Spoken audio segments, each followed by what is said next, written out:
So আজকে আমাদের সাথে আছে রাগিব নূর ভাইয়া। সো রাগিব নূর ভাইয়া মেডিকেলে ফাইনাল ইয়ারে পড়ছেন ডিএমসিতে, এবং আরেকটা পরিচয়ে পাড়ায় মহল্লায় সব জায়গায় ছবি দেখা যায় মেডিকেলে প্রথম হিসেবে পরিচিত, কি প্রথমই তো। আচ্ছা। সো তোমরা যারা নতুন জয়েন করো তাদের মধ্যে ধরো যে এইচএসসিতে জার্নি শুরু করো, তাদের মধ্যে প্রথম দিকে একটা সুন্দর স্পৃহা থাকে, যেটা আসলে নষ্ট করে দেওয়া আসলে উচিত না। সেটা হলো, ভাই আমি বুয়েট মেডিকেল ডিএমসি মানে সবগুলোতে চান্স পাবো, এবং বুয়েট মেডিকেল ডিউ সবগুলোতে চান্স পাবো, এবং আমি যেটা টার্গেট সেটাতে তো সবগুলোতে চান্স পেতে চাই, একটা সিট রাখতে চাই। যেটা টার্গেট মানে মেডিকেলের টার্গেট, মেডিকেলে আমি একদম টপ র্যাঙ্ক করতে চাই। হ্যাঁ। সো ডিউতে তোমার পজিশন কিরকম ছিল? হ্যাঁ, ডিউতে পরীক্ষা দিই। পরীক্ষায় দেওয়া নাই? আচ্ছা আমাদের পরীক্ষা হয় সবার আগে মেডিকেল হয়ে গিয়েছিল, সো ওটাতে ফার্স্ট হয়ে যাওয়ার পর আর পরীক্ষা দিতে আচ্ছা চায়নি। আচ্ছা আচ্ছা আচ্ছা।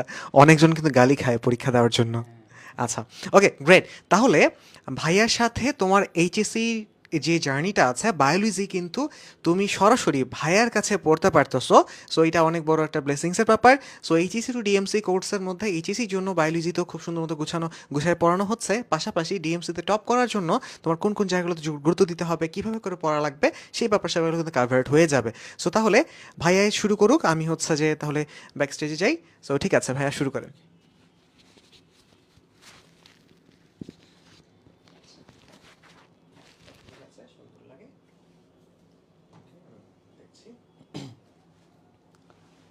তো আমরা আজকে আমাদের ইয়েটা শুরু করি। তো ভাইয়া যেহেতু আমার পরিচয় দিয়ে দিলেন, আমি আমার পরিচয়টা আবার দিই। আমি রাগিব নূর, বর্তমানে ঢাকা মেডিকেল কলেজের ফাইনাল ইয়ারে পড়াশোনা করছি। তো তোমাদের সাথে মূলত আজকে এবং সামনের কয়েক মাস, 1-2 মাস ধরে আমি তোমাদের মূলত বোটানিটাই পড়াবো, এবং তোমাদের কাছে বোটানিটা একটু কঠিন লাগতে পারে। নর্মালি সবার কাছে বোটানি চ্যাপ্টারগুলো অনেক বেশি কঠিন লাগে, অনেক বেশি ক্লামজি লাগে। পড়াশোনাগুলো আসলে আমাদের খুব মাথায় সাধারণত থাকে না, বা পড়লেও বারবার ভুলে যাই। সো আমরা ট্রাই করব যে এই জিনিসটা একটু ভালো মতো করে বুঝে পড়ার, এই বোরিং যে সাবজেক্টটা রয়েছে এটাকে কীভাবে একটু ইন্টারেস্টিং করা যায়, মূলত এটাই আমরা আজকে খেয়াল করবো। সো তোমাদের এই যে বোটানি চ্যাপ্টারটা, এটা শুরু হচ্ছে আমাদের প্রথম চ্যাপ্টারটা দিয়ে, যে কোষ এবং কোষের যে অঙ্গাণুগুলো রয়েছে তাদের গঠন। সহজ কথায় কোষ এবং কোষের গঠন, এটা নিয়ে মূলত আমাদের চ্যাপ্টারটা শুরু হচ্ছে। তো প্রথমে আমি কিছু ইন্ট্রোডাক্টরি কথাবার্তা বলি। তো প্রথমে আসে বোটানি। বোটানি এই যে সাবজেক্টটা, এই সাবজেক্টটার ফাদার থিওফ্রাস্টাস, তিনি তার ইনকোয়ারি ইন্টু প্ল্যান্টস যে একটা বই ছিল, সেই বইয়ে এই তোমার আমাদের যে বোটানি নিয়ে এবং প্ল্যান্টস বা উদ্ভিদ নিয়ে তারা অনেক কথাবার্তাগুলো বলেছেন। তো মেইনলি আমরা শুরু করব। আমি আজকে যে স্ক্রিনটা একটু দেখাচ্ছি তোমাকে, প্রথমেই দেখো এখানে একটা অনেক বড় একটা চার্ট দেওয়া আছে। যে চার্টটা হলো বেনথাম এবং হুকার নামে দুজন সায়েন্টিস্টের চার্ট। তো ওনারা কী করেছেন, ওনারা যে এই প্ল্যান্ট যে কিংডমটা রয়েছে, আমরা কোনো একটা জিনিসের নামকরণ যেটা করি, তো সেই ট্যাক্সোনমি যখন করি তখন সেটা সবচেয়ে উপরে যে ধাপটা সেটা হলো কিংডম। তো এই কিংডমটাকে তারা অনেকগুলো ভাগে ভাগ করেছেন। আমি যখন ভাগগুলোতে আসি, প্রথমেই তারা দেখো দুইটা ভাগে ভাগ করেছেন। একটা হলো যে সকল উদ্ভিদের ফুল হয় এবং যে সকল উদ্ভিদের ফুল হয় না। প্রথমত দুইটা দলে ভাগ করেছেন তারা, একটা হলো ফুল হয় আর একটা হলো ফুল হয় না। তো ওনারা কীভাবে ভাগ করেছেন, ফুল হয় তাদেরকে নাম দিয়েছেন ফ্যানারোগ্যামস, ফ। যাদের ফুল হয় তাদেরকে তারা বলেছেন ফ্যানারোগ্যামস, যাদের ফুল হয় না তারা হলো ক্রিপ্টোগ্যামস। ওকে, আমরা খুব ইজিলি মনে রাখতে পারি। সহজ কথায়, যাদের ফুল হয় তাদেরকে আমরা বলবো সপুষ্পক বা ফ্যানারোগ্যামস, যাদের ফুল হয় না তাদেরকে আমরা বলবো অপুষ্পক বা ক্রিপ্টোগ্যামস। আমরা একটু বোর্ডের এইটার দিকে তাকাই, আমরা যে দেখতে থাকি এখানে দেখো, এই যে প্রথম যে তিনটা দেওয়া আছে, এই তিনটা হলো অপুষ্পক। অপুষ্পক মানে কি, ক্রিপ্টোগ্যামস। আর যাদের ফুল হয় তাদের হলো ফেনারোগ্যামস অথবা সপুষ্পক। এখানে মাঝখানে কী কী আছে দেখো, থ্যালোফাইটা, ব্রায়োফাইটা এবং টেরিডোফাইটা। এই চারটা খুব ভালো মতো করে আমাদেরকে ভালো মতো করে মাথায় রাখতে হবে। কেন দেখো, এই আমরা নিচ থেকে উপরের দিকে যাচ্ছি, তার মানে দেখো এই থ্যালোফাইটা থেকে শুরু করে এনজিওস্পার্ম পর্যন্ত এরা কিন্তু উন্নতির ধারায় ছোট থেকে বড়োর দিকে আমরা গিয়েছি। তার মানে দেখো, সবচেয়ে অনুন্নত জাত কোনটা, সেটা হলো থ্যালোফাইটা। সবচেয়ে উন্নত জাত কোনটা, তাহলে সেটাকে আমরা বলবো অ্যাঞ্জিওস্পার্ম। ওকে, তো আমরা শুরু থেকেই এই পার্টটুকু তোমাদের আসলে সিলেবাসের অন্তর্ভুক্ত না, বাট তাও আমি বলবো যে একটা বেসিক নলেজ হিসেবে তোমাদের দেওয়ার জন্য আমি তোমাদের এইটুকু জাস্ট বলবো আর কি। ওকে, তো শুরু করি আমাদের ফার্স্টে থ্যালোফাইটা। থ্যালোফাইটা শব্দটা যে শুরু হয়েছে, থ্যালোফাইটা শব্দটা অর্থ কী, বা থ্যালোয়েড শব্দটা অর্থ কী? থ্যালোয়েড শব্দটা অর্থ হলো যাদেরকে মূল কাণ্ড এবং পাতায় ভাগ করা যায় না। মূল কাণ্ড পাতায় ভাগ করা যাচ্ছে না, তার মানে অবশ্যই এটা একটা অনুন্নত বৈশিষ্ট্য। যেহেতু থ্যালোফাইটার সবচেয়ে অনুন্নত, সো থ্যালোফাইটার ক্ষেত্রে আমি মূল কাণ্ড পাতায় ভাগ করতে পারবো না। তারপরে আসছে দেখো, ভ্রূণ সৃষ্টি হয় না, এদের মধ্যে কোনো ধরনের ভ্রূণ সৃষ্টি হয় না। ওকে, এই জিনিসটাকে মাথায় রাখতে হবে।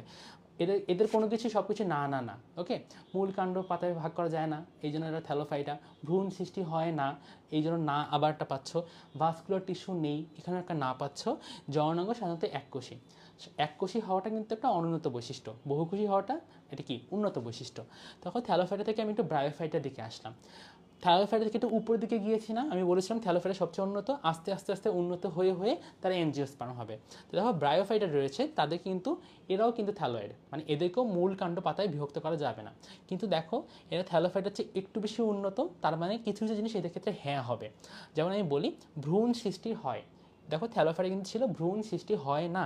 আমি যদি একটু মার্ক করে পড়ার চেষ্টা করি, এই যে এই জায়গাটা দেখো যে ভ্রূণ সৃষ্টি,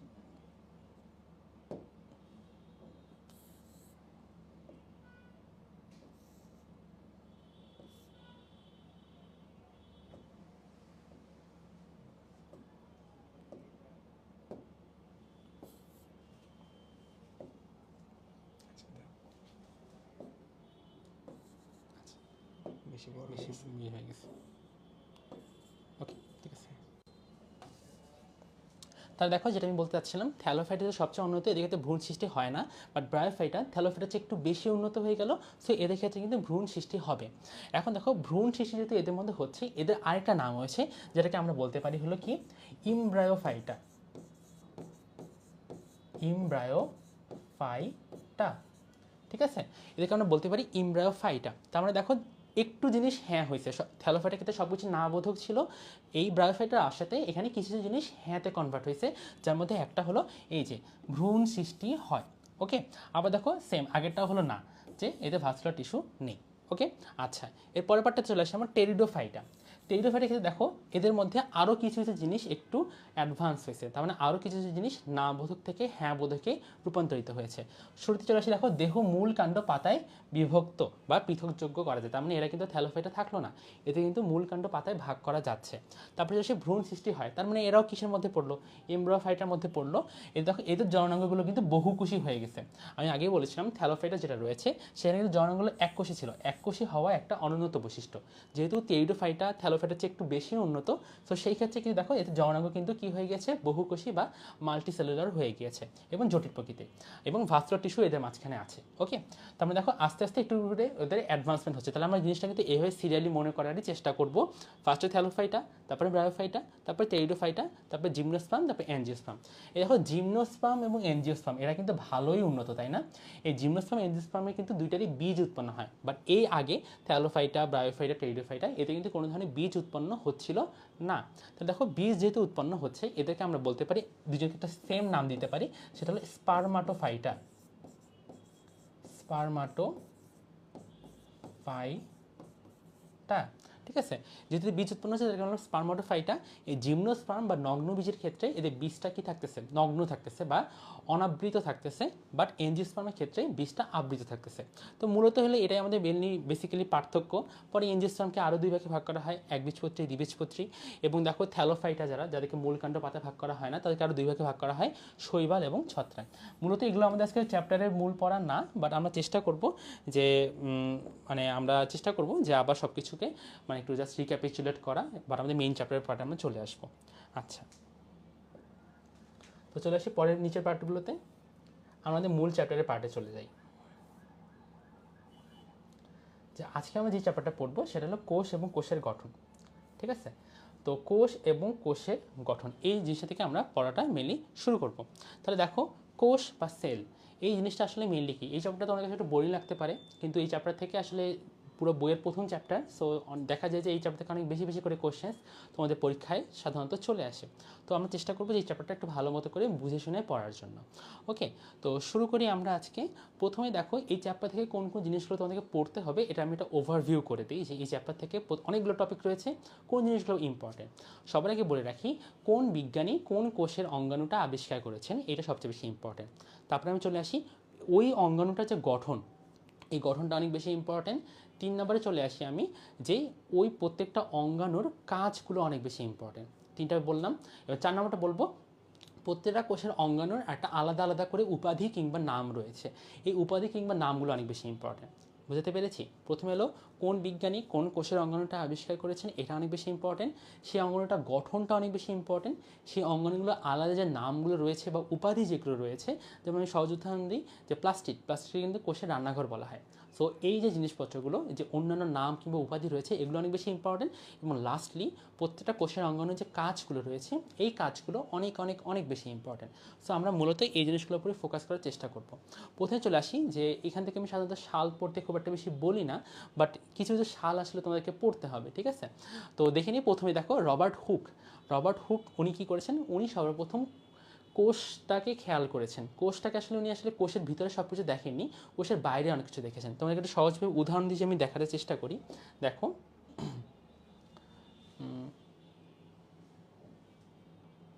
দেখো রবার্ট হুক উনি যে আমাদের বোতলে যে ছিপি থাকে না, বা কর্ড যেটা থাকেন, এই কর্ডটাকে তিনি তার মাইক্রোস্কোপের আন্ডারে নিয়েছিলেন। এই মাইক্রোস্কোপের আন্ডারে যখন নিলেন, তখন তিনি কি দেখতে পেলেন, এই যে এইরকম কিছু কিছু স্ট্রাকচার দেখতে পেয়েছেন। কিন্তু কোষের ভিতরে আসলে কি কি আছে সেই জিনিসটা কিন্তু তিনি সেটা লক্ষ্য করতে পারেন নাই। এবং এটা দেখতে অনেকটা, বুঝছো কীরকম লাগতো, আগেকার আমলে কয়েদি বা আসামিদের আগে যেভাবে রাখা হতো, যে কোনো জায়গায় বন্দি করে রাখা হতো, ওই জায়গাগুলোকে তারা বলতেন সেল, ঠিক আছে? যেমন তোমরা হয়তো শুনে থাকবা যে ফাঁসির আসামিকে কোথায় রাখা হয়, কন্ডেম সেলে রাখা হয়, তাই না? তো সেমভাবে ওইখানে রাখতো সেল। তো দেখতে অনেকটা এই কয়েদিদের রাখার জায়গার মতো, এই জন্য ইনি এই জিনিসগুলোকে নামকরণ করলেন কি, সেল। বাট দেখো, উনি কিন্তু কোষের ভিতরের কোনো কিছু দেখতে পারেননি। উনি কি দেখছেন, জাস্ট কোষের যে কোষ প্রাচীরটা রয়েছেন সেটা দেখতে পারছেন, বাট কোষের ভিতরে আসলে কি কি রয়েছে না রয়েছে এগুলো আসলে তিনি কোনো কিছুই দেখতে পারেন নাই। তাহলে আমরা বলবো যে রবার্ট হুক ইনি সর্বপ্রথম কোষ প্রাচীরটা লক্ষ্য করেন, বাট কোষের ভিতরে কি কি আছে এই জিনিসটা তিনি লক্ষ্য করেননি। তাহলে কোষ প্রাচীরটাকে, তাহলে আমরা বলবো যে কোষের মানে আবিষ্কারকে সহজ কথা আমরা ওই বিজ্ঞানীর নামটাই বলে ফেলবো। আচ্ছা, তো চলে আসি পরে। এই রবার্ট হুক সর্বপ্রথম তিনি তার এই 1665 সালে, এই টার্মটা একটু তোমাদের জন্য ইম্পর্টেন্ট, 1665 সালে তিনি এই যে তার মানে বোতলের ছিপির মধ্যে যে সেল স্ট্রাকচার, এই সেলের স্ট্রাকচারটা দেখতে পেরেছেন। চলে আসি আমরা পরবর্তী পার্টে, এই সেল শব্দটা কোন শব্দ থেকে এসেছে। তোমাদের বইয়ে যত ধরনের ওয়ার্ডগুলো রয়েছে সবগুলোর ম্যাক্সিমাম কিন্তু গ্রিক, ঠিক আছে? সহজ কথা বলে ফেললাম যে সবগুলোর ম্যাক্সিমামই হলো গ্রিক। চোখ বন্ধ করে গ্রিক মার্ক করে ফেলা যাবে। শুধুমাত্র দুইটা ওয়ার্ড রয়েছে এই চ্যাপ্টারে যেগুলো গ্রিক না, বরং তারা কি, তারা হলো ল্যাটিন। ওকে, প্রথমটা কি, প্রথমটা হলো সেলুলা বা সেল, ঠিক আছে? সেল শব্দটা আসছে সেলুলার শব্দ থেকে, যেটা কিন্তু ল্যাটিন। আমি বলছিলাম ম্যাক্সিমাম শব্দই গ্রিক, বাট দুইটা শব্দ রয়েছে, একটা হলো এই যে সেল যে শব্দটা, যে শব্দ থেকে আসছে সেলুলা, সেটা হলো ল্যাটিন। এবং আরেকটা শব্দ রয়েছে, এটা নাক্স নাট, নিউক্লিয়াস শব্দটা আসছে কিন্তু নাক্স নাট শব্দ থেকে, সেটাও কিন্তু ল্যাটিন। আর তোমাদের বইয়ে, পুরো বইয়ে মাত্র একটা চ্যাপ্টার রয়েছে যেটা হলো ইটালিয়ান, ঠিক আছে? সেটা হলো কি, ইটালিয়ান। তোমরা হয়তো ওইটা নাম শুনছো অথবা কেউ কেউ হয়তো পড়ছো, সেটা হলো ম্যালেরিয়া শব্দটা। ম্যাল এবং এরিয়া, এই শব্দটা শুধুমাত্র ইটালিয়ান। তাছাড়া তোমাদের বইয়ে যা আছে সব কিছু কিন্তু গ্রিক। শুধুমাত্র এই সেলুলার শব্দটা এবং নাক্স নাট শব্দটা, এই দুইটা শব্দ বাদে এই দুটো শব্দ হলো ল্যাটিন, বাকি সবগুলো কিন্তু গ্রিক। আর ওই ম্যালেরিয়া শব্দটা হলো ইটালিয়ান। এইটুকু মাথায় রাখতে পারলে তোমার জন্য মোর দ্যান এনাফ। তারপরে আমি চলে আসি, এই যে রবার্ট হুক যে মানুষটা রয়েছেন, এই রবার্ট হুক মানুষটা, সরি, দেখো রবার্ট হুক যে মানুষটা, ওনার বইয়ের নামটা তোমাদের বইয়ে দেওয়া আছে, এটা কিন্তু অনেক বেশি ইম্পর্ট্যান্ট, যে মাইক্রোগ্রাফিয়া, এটা তোমাদেরকে খুব ভালো মতো করে মাথায় রাখতে হবে। তারপরে দেখো, উট পাখির ডিম পৃথিবীর সবচেয়ে বড় কোষ, এটা সাইজটা মনে রাখবা 70 সেন্টিমিটার ইন্টু 12.5 সেন্টিমিটার। এবং মানব নিউরনের সবচেয়ে বড় কোষের সাইজ দেওয়া আছে 1.37 মিটার, 1.37 মিটার, নট সেন্টিমিটার। এটা ম্যাক্সিমাম স্টুডেন্টস কিন্তু ভুল করে ফেলে। মাথায় রাখবা 1.37 মিটার, এটা আমাদের বইয়ের আমাদের শরীরের সবচেয়ে বড় কোষ। এটার কতক্ষণ আমি ব্যাপ্তিটা যদি বলি, বলা হয় যে একদম কোমরের অংশটা থেকে একদম পায়ের বুড়ো আঙ্গুলের ডগা পর্যন্ত এত লম্বা আমাদের এই কোষটা। তো তুমি বুঝতেই পারছো, এই মোটর নিউরন যে কোষ, এটা আমাদের শরীরের সবচেয়ে লম্বা কিংবা দীর্ঘ কোষ, ঠিক আছে? আচ্ছা, তো চলে আসি আমরা, একটু কি তোমাকে বলে ফেললাম যে রবার্ট হুক এই বিজ্ঞানীটা কিন্তু কোষের ভিতরে কিছু দেখতে পারেননি, কোষের জাস্ট বাইরের কোষ প্রাচীরটুকু উনি দেখেছিলেন। তো কোষের ভিতরে সর্বপ্রথম, কোষের ভিতরে যেগুলো জিনিসপত্র রয়েছে, এই জিনিসপত্র বা মাল মশলাগুলো প্রথম দেখেছেন হলো scientist Antonie van Leeuwenhoek. Scientist Antonie van Leeuwenhoek, এই জিনিসটা তোমরা একটু মাথায় ভালো মতো করে মনে রাখবে, এই বিজ্ঞানীগুলোর নাম মনে রাখতে হবে। ওকে, আচ্ছা, চলে আসি পরের পাঠটুকুতে।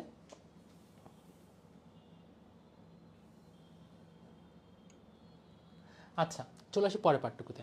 দেখো, এই কোষ নিয়ে অনেকগুলো বিজ্ঞানী অনেক ধরনের তোমার অনেকগুলো বিজ্ঞানী, অনেক ধরনের সংজ্ঞা তোমাদের বইয়ে দেওয়া আছে। প্রত্যেকটা সংজ্ঞা মনে রাখতে হবে। বাট আমি পরীক্ষায় তো কোশ্চেনটা এভাবে আসবে যে সংজ্ঞাটা তুলে দিবে, দিয়ে বলবে এটি কার সংজ্ঞা। সো আমাকে মনে রাখতে হবে যে এই সংজ্ঞাগুলো চিনে যদি আমি মনে রাখতে পারি যে কোন বিজ্ঞানী কোন সংজ্ঞাটা দিয়েছেন। দেখো তোমার এখানে কিন্তু 4টা বিজ্ঞানীর নাম দেওয়া আছে এবং 4জনের 4 ধরনের সংজ্ঞা দেওয়া হয়েছে। এটা একটা ভালোভাবে মনে রাখার চেষ্টা করবো। চলে আসি, দেখো প্রথম বিজ্ঞানীর নাম হলো জিন ব্র্যাকেট। আমরা আসলে জিন কথাটা বাদ দিয়ে দিব, শুধু আমরা মনে রাখবো ব্র্যাকেট। সহজ কথা কী মনে রাখবো? ব্র্যাকেট। এবং লাস্টের সংজ্ঞাটা তুমি দেখো, এটা কে দিচ্ছেন? D Robertis. দেখো এই ব্র্যাকেট এটা একটা শব্দ না, তাহলে দেখো উনি মাত্র একটা কথাই বলেছেন যেটা একটি গঠনগত মৌলিক একক, ঠিক আছে। বা ডি রবার্টিস দুইটা শব্দ, উনি দেখো কি বলেছেন? মৌলিক, গঠনগত এবং কার্যগত একক।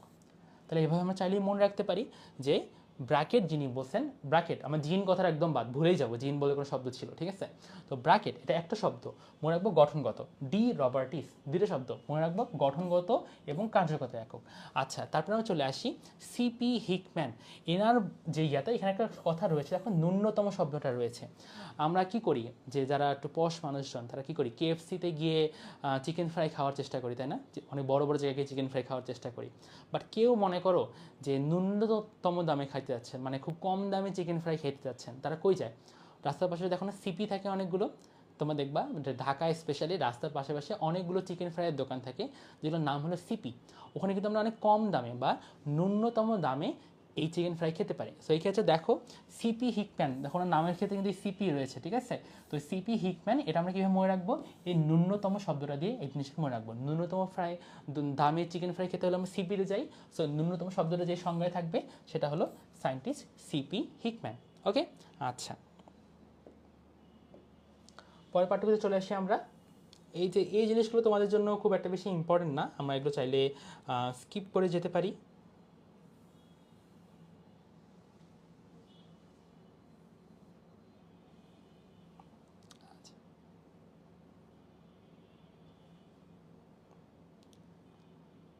আচ্ছা, চলে আসি পরের পাঠ্যক্রমে, যে কোষের বৈশিষ্ট্যগুলো তোমাদের যে সিকিউ রয়েছে সেই সিকিউ 2 নম্বর কোশ্চেনের জন্য অনেক বেশি গুরুত্বপূর্ণ। আমরা খুব ভালো মতো করে এগুলো রিডিং দেওয়ার চেষ্টা করব এবং রিডিং দিয়ে আসলে বোঝার চেষ্টা করব যে এগুলো কী আসলে।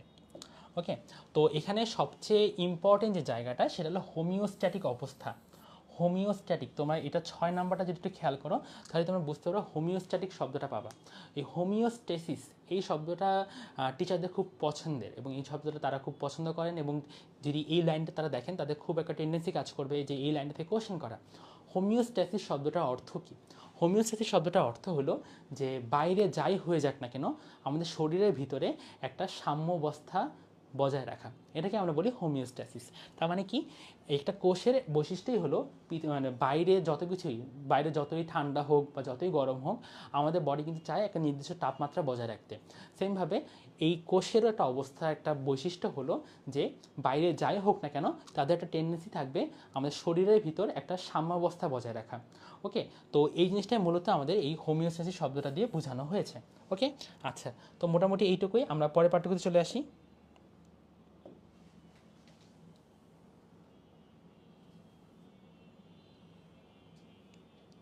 এই দেখো এই জায়গাটা দেখো, এখানে কিন্তু আমি একটু আগে বললাম রবার্ট হুকের কথা, যিনি সর্বপ্রথম কোষ প্রাচীরটা দেখেন এবং তাদেরকে সেল নামকরণ করেন। তো দেখো কোষবিদ্যার জনক যদি কখনো বলা হয় তাহলে কিন্তু কার নাম আসবে? রবার্ট হুকের নাম আসবে, ঠিক আছে। বাট তোমাদের বইয়ে কিন্তু আরেকটা কোশ্চেন চলে আসতে পারে, সেটা হলো আধুনিক কোষবিদ্যার জনক কে? দেখো তো, বাবারা বেশি মানে কি বলবো আধুনিক হয় নাকি ছেলেরা বেশি আধুনিক হয় বা তাদের পুত্ররা বেশি আধুনিক হয়? সহজ কথা কি, অবশ্যই ছেলেরা কিংবা পুত্ররা তারা কিন্তু আধুনিক হয়। দেখো আধুনিক কোষবিজ্ঞান জনকের নাম কি? Carl P Swanson. দেখেছো সোয়ানসন, দেখো সন নামটা আছে না, সন মানে কি ছেলে, ছেলের বেশি আধুনিক। তাহলে দেখো আধুনিক কোষবিদ্যার জনকের নাম কি? Carl P Swanson. ওকে, আচ্ছা, আরেকটা জিনিস এখানে আমাদের লক্ষ্য করতে হবে, এই কোষ নিয়ে যেই বিষয়ের মধ্যে আলোচনা করা হয় তাকে আমরা বলি হলো সাইটোলজি, ঠিক আছে। কোষ নিয়ে যেখানে আলোচনা করা হয় সেটাকে আমরা বলি সাইটোলজি। তো সাইটোলজি শব্দটা আসছে আবার আরেকটা গ্রিক শব্দ থেকে, যেটার নাম হলো কাইটোস। সেটার নাম কি? কাইটোস। আমাদের ম্যাক্সিমাম পরীক্ষাগুলোতেই এই প্রশ্নটা আসে, কিন্তু এখানে অপশন দেওয়া থাকে সাইটোস। তো ম্যাক্সিমাম আমরা ভুল করে ফেলি যে সাইটোলজি, তো অবশ্যই মানে সাইটোস শব্দ থেকে আসছে, বাট আসলে না, আসছে থেকে কাইটোস শব্দ থেকে। তো তোমাদেরকে এই জিনিসটা ভালো মতো করে মাথায় রাখতে হবে। তো আমি একটু দেখি তোমরা কী কী কমেন্ট করছো।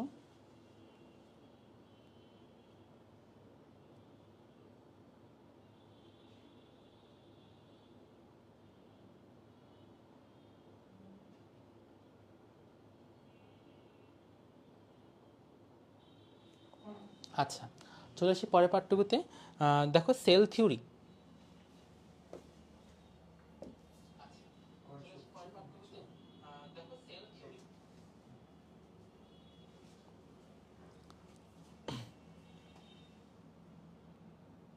দেখো সেল থিওরি, সেল থিওরি দেখো, এই সেল থিওরির আন্ডারেও চারটা টোটাল আমাদের মূল বিষয়বস্তু রয়েছে। এই চারটা বিষয়বস্তু তোমাদেরকে 2 নম্বরের জন্য অনেক ভালো মতো করে মুখস্থ করে ফেলতে হবে। দেখো কী কী বলেছে। কোষ হলো জীবনসত্তার গাঠনিক, শারীরবৃত্তীয়, সাংগঠনিক একক, সব কিছুতে তুমি একক শব্দটা পাবা। কোষ হলো জীবনের মৌলিক একক, কথা সত্য। কোষ বংশগতির একক, এই কথাটাও সত্য।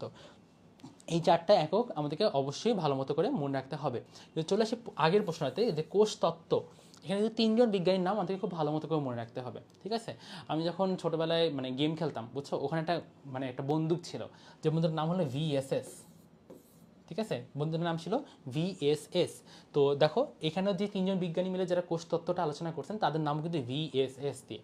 ভিতে হলো ভার্চিউ, এই যে ভার্চিউ, এসতে হলো স্নেইডেন, এবং আরেক যে এস রয়েছে সেই এসটাতে কিন্তু সোয়ান। ওকে, ভিএসএস এটা একটা বন্ধুকে নাম ছিল। আমাদের ছোট্টবেলায় তোমরা যারা গেম খেলছো বা পাবজি খেলছো, ওখানে কিন্তু তোমরা এই ভিএসএস শব্দটা পাবা।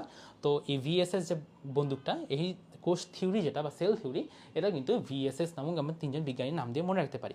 ওকে, আচ্ছা পরের পাঠকে চলে আসি।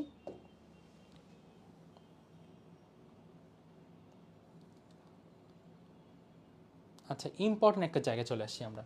দেখো কোষকে কিন্তু অনেক ভাগে ভাগ করা হয়। তুমি যেভাবেই যতবারই ভাগ করো না কেন, কোষ সবসময় 2 প্রকার, ঠিক আছে। কোষকে তুমি যেভাবেই ভাগ করো না কেন, কোষ সবসময় কত হবে, 2 প্রকার হবে।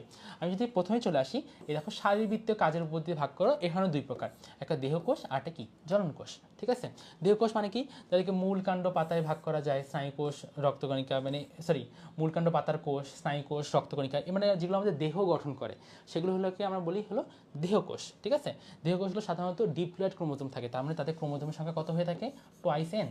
ওকে, চলে আসে আমরা জনন কোষ, যেগুলো আমাদের জননে মানে আমাদের যে বংশ পরম্পরায় আমাদের যে বৈশিষ্ট্যগুলো থেকে মা বাবা থেকে বাচ্চার মধ্যে নিয়ে যায়, এই কোষগুলোকে আমরা বলি জনন কোষ, ঠিক আছে। এদের ক্ষেত্রে আমাদের ক্রোমোজোম সংখ্যা কত থাকে, এন থাকে, ঠিক আছে, কি থাকে, এন থাকে। তো ওই দেখো যেভাবে ভাগ করা কোনো, আমি সবসময় বলছি কোষ 2 প্রকার। বাট তারপরে যেটা ইম্পর্টেন্ট দেখো, যে এই নিউক্লিয়াসের গঠনের উপর ভাগ করে কোষকে কত ভাগে ভাগ করা হয়েছে। এটা যদি আমি একটু, এখানে তোমাদের একটা খুব সুন্দর করে একটা চার্ট দেওয়া রয়েছে, যেখানে 2 কোষের মাঝখানে পার্থক্য রয়েছে। এই পার্থক্যগুলো যদি আমরা পড়ি তাহলে আমাদের খুব ভালো মতো করে মনে থাকবে, ঠিক আছে। এই যে নিউক্লিয়াসের উপর ভাগ করে কোষে কিন্তু 2 ভাগে ভাগ করা হয়েছে, একটা হলো আদি কোষ, সরি,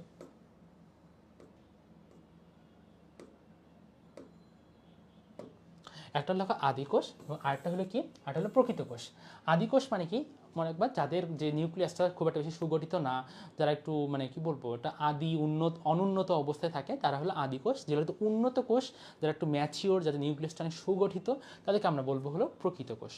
ওকে, তাহলে আমরা যে সহজ কথা মনে রাখবো, আদি কোষ যারা, তারা একটু গরিব টাইপের, তাদের সব কিছু একটু অনুন্নত টাইপ। কিন্তু প্রকৃত কোষ যারা রয়েছে তারা অনেক বেশি উন্নত ধনী টাইপ আর কি, ঠিক আছে। আমরা খুব ইজিলি মনে রাখার চেষ্টা করি, দেখো পার্থক্যগুলো দেখার চেষ্টা করি। দেখো নিউক্লিয়াস সুগঠিত নয় বা অগঠিত, দেখেছো। এবং তারপরে দেখো নিউক্লিয়াস থাকবে না, নিউক্লিওপ্লাজম থাকবে না, আবরণ ঝিল্লি থাকবে না, ঠিক আছে। ডিএনএ যে অবস্থা থাকবে, এদের কোনো ক্রোমোজোম আল্লাহর হস্তে কিছুই থাকবে না, শুধু থাকবে কি ডিএনএ। এবং ডিএনএগুলো কী হবে জানো, ডিএনএগুলো কোষের মধ্যে নিউক্লিয়াসের ভিতরে থাকবে না, ডিএনএগুলো ছড়ায় ছিটায় থাকবে। আমি যে খুব সহজভাবে একটা উদাহরণ দেওয়ার চেষ্টা দাও,